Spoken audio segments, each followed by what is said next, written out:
V dnešnom zápase sme nastúpili bez 5 hráčov základnej zostavy a išli sme tu, neviem, že s malou dušičkou. Chceli sme potrápiť domácich, ktorí majú kvalitný káder a po dvoch prehrách určite túžili po víťazstve.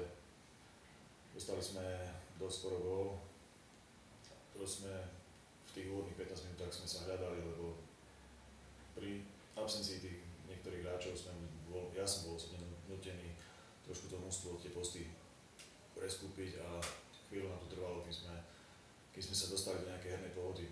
Myslím si, že od tej 15. minúty sme hru vyrovnali a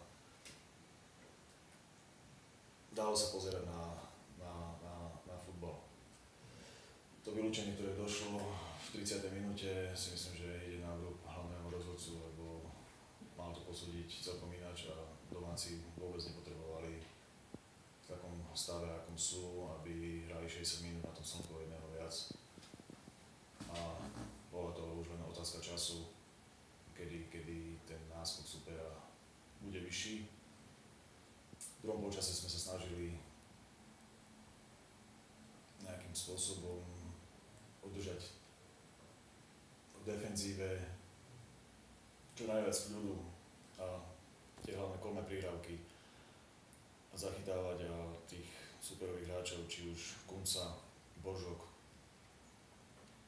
Čo sa nám aj darilo, fakticky 2 góly sme dostali po našich chybách, keď my sme rozhrávali štandardné situácie, naopak super, šance, do ktorých sa dostal, tak nevyužil. Môžem domáci pogratulovať trénerovi k víťazstvu, k 3 bodom, ale myslím si, že rozhodca mohol ten stav v počte hráčov 11-11 nechať do konca zápasu a myslím si, že bol by to ešte krajší zápas, ako bol.